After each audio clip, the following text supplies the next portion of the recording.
Welcome to the Explainer. So, if you're a solo operator out there in the trades, look, you probably know this feeling way too well. You are just absolutely exhausted. I mean, you're answering every single call, you're running every job, and then you're writing quotes from the cab of your truck at 9 p.m., only to stay up until midnight trying to catch up on bookkeeping. Right now, you aren't really running a business, you're just doing a job that has no ceiling and absolutely no exit. But the thought of actually bringing someone else on, well, that can feel incredibly risky. So today, we are diving into Chapter 7, First Hire, from the Trade Owner's Playbook, and we're going to break down exactly how to make that crucial first hire a massive success. Look, making your first hire is honestly one of the highest stakes decisions you're ever going to make in the early life of your service business. Most owners, they get it completely wrong. They either hire way too fast out of pure desperation, they hire too slow because they're terrified, or they just flat out hire the wrong person. But bringing on help doesn't mean you have to lose control. It's actually a step-by-step climb. This playbook is going to take what feels like this huge, intimidating leap in the dark and transform it into a highly methodical, totally predictable roadmap so you can preserve your vision and actually scale up. Now, there's a really critical distinction we need to make right off the bat about exactly why we hire. You've got to watch out for the dangerous trap of hiring for relief. This happens when you are drowning, you're reactive, you're making a split-second decision under massive stress just to get someone, literally anyone, to take some tasks off your plate. And usually, the role you give them is completely vague. Compare that to hiring for growth. This is proactive. You've looked at your business, identified a specific bottleneck that's holding you back, and you are bringing someone on strategically to clear that exact hurdle. You know exactly what they're going to do, and you know how they're going to change the economics of your business. We absolutely want to be firmly in that growth column. To get us to that growth mindset, here is our roadmap for this explainer. We're covering the whole life cycle of a successful hire. We will start with when you should hire, then we'll move into diagnosing who to hire by finding your bottleneck. Next, we'll build the perfect job post, walk through a foolproof vetting system, and then wrap it all up with a solid 30-day onboarding plan. Let's jump in. Step 1, when to hire. Let's look at the signals that prove you're actually ready. The right time to add someone to your payroll shouldn't just rely on a gut feeling or some desperate guess. The signals that tell you it's time are very real, and they're highly measurable. Let's look at the 4 operational signals that prove your business has the foundation ready for payroll. First, you're consistently turning down work because you just lack the hours, not because the jobs themselves are bad. You are literally leaving money on the table. Second, your revenue is consistent. We're talking about a solid 3 to 4 month track record here, not just one random busy month followed by a massive drop-off. Third, your high-value time, like estimating and sales, is being completely eaten up by low-value tasks like running for materials or doing basic site cleanup. Basically, you're trading dollar bills for dimes. And fourth, your quality or the customer experience is starting to slip just because you're stretched way too thin. Now, if you see these signals popping up together, your window to hire is officially open. But you have to make sure the math actually works before you pull the trigger. You must meet some specific financial benchmarks. You need to know the true cost, not just wages, but taxes, workers' comp, and tools. You also need to ensure your monthly revenue covers your existing overhead plus this new hire and still leaves you with a profit margin. Plus, you really should have 2 to 3 months of payroll sitting in a cash reserve. But honestly, focus your attention on that very last factor, revenue freed. A hire isn't just a sunk expense, it is an investment. If hiring this person frees up your time to go out and do higher value work, the hire should literally pay for itself within 60 to 90 days. All right, step 2, diagnosing your bottleneck, figuring out exactly who to hire first.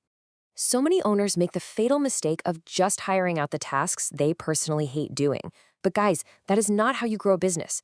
You must hire to solve your absolute biggest business constraint.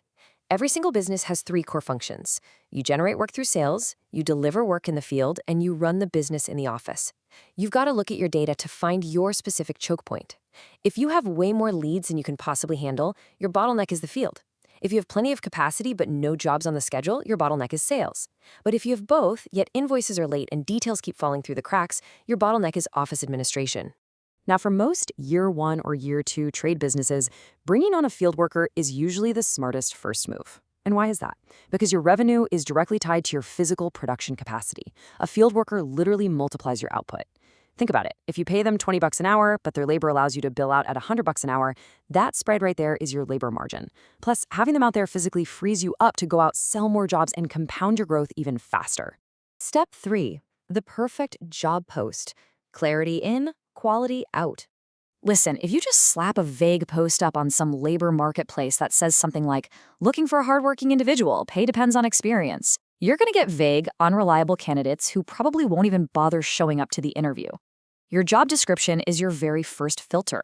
Always remember, clarity in, quality out. A beautifully written post does double duty. It actively attracts the exact right tradespeople while actively repelling the wrong ones long before you ever have to waste a single minute interviewing them. So here is the anatomy of a job post that actually works. First, you need a highly specific headline that includes the pay range. This filters out misaligned expectations right out of the gate. Next, you need a brief opening about your company culture. Good tradespeople want to know they're joining a solid, reliable crew. You also absolutely must list the specific daily responsibilities so they know exactly what the day-to-day looks like. Make sure to clearly separate your hard, day-one requirements from the preferred qualifications that you're willing to train for. And finally, be radically transparent about the compensation. No games.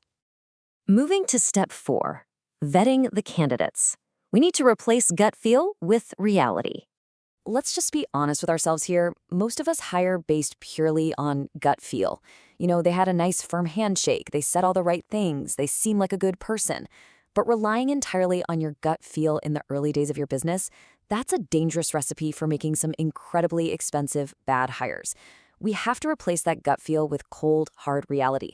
Vetting has to be a methodical, structured system that's designed to gather actual data that predicts whether someone is really going to show up and do the work to your specific standards. Here is how we build this into a rigorous 4-step vetting machine. First step, a quick 5 to 10 minute phone screen. This simple step alone filters out 30 to 40% of applicants who hesitate on either the schedule or the pay. Second, you bring them in for a behavioral in-person interview. Third, the big one, a paid working interview. And fourth, in-depth reference checks where you actually ask the hard questions rather than just confirming their dates of employment. Let's look a little closer at that in-person interview. Seriously, stop asking, what's your greatest weakness? It's completely useless. Instead, ask unscripted behavioral questions, like this one. Tell me about a time you disagreed with your boss or crew lead. How did you handle it? The wrong answer here is, I just quit. The right answer shows you that the candidate can actually take direction and advocate for themselves in a professional way. And here is another incredibly high-impact question you should be asking. Walk me through exactly how you've spent the last 3 months. This is what we call a gap detector. It really tests their truthfulness regarding their most recent work history. If they tell you they left their last 3 jobs because of quote-unquote management problems, well, that's a massive red flag you just successfully uncovered. But look, no matter how amazing that conversation is, an interview really only reveals what people say about themselves. You must conduct a paid working interview. This means bringing them on for a single day of actual, physical, paid work right alongside you or your crew. It is absolutely the single most reliable hiring tool for any small trade business. It shows you if they show up on time, how they handle physical discomfort, and most importantly, if they can take correction on the fly. Now, I know some owners push back on this. They don't want to pay someone for a day before they are officially hired. But let's just look at the math here. A paid working interview is going to cost you 1 day of wages, usually around $120 to $200. Making a bad hire, spending 4 miserable weeks managing a total disaster, and then ultimately having to fire them, that costs you thousands of dollars in wasted wages, lost productivity, and totally ruined customer relations. The math just isn't even close here, folks. Invest the $200. Step 5, the 30-day onboarding plan, how to set your new hire up to win. All right, we have made it to the final and perhaps the most critical step, because finding the right person on day 1, that's really only half the battle. Successful hires are built over time. Effective onboarding is not just handing some guy a tool and saying, hey, just watch what we do and pick it up fast. That is a total trap. In fact, 40% of employees leave in their very first year specifically because of poor onboarding. You have to set your new hire up to win by communicating your expectations clearly, providing actual training, and establishing your cultural standards from their very first interaction. This means you need to map out a highly structured 30-day timeline. Week 1 is all about the foundations, orientation, trust building, and having very explicit conversations about attendance, safety, and your quality standards. Week 2 shifts over to shadowing and participating, which builds their confidence through real-time coaching. By the time you hit weeks 3 and 4, they should be gaining some meaningful independence. And all of this culminates in a formal 30-day review to hold both of you completely accountable to the standards you set on day 1. Let's leave you with this final provocative thought. I want you to ask yourself, are you just buying a pair of hands for some temporary relief? Or are you using this methodical playbook to build a machine that truly lasts? Having a systematic hiring process isn't just about avoiding a bad headache. It is your absolute ultimate competitive advantage as you grow your team. Thanks for joining me for this explainer, and we will see you next time as we continue to break down the exact strategies that drive your business forward.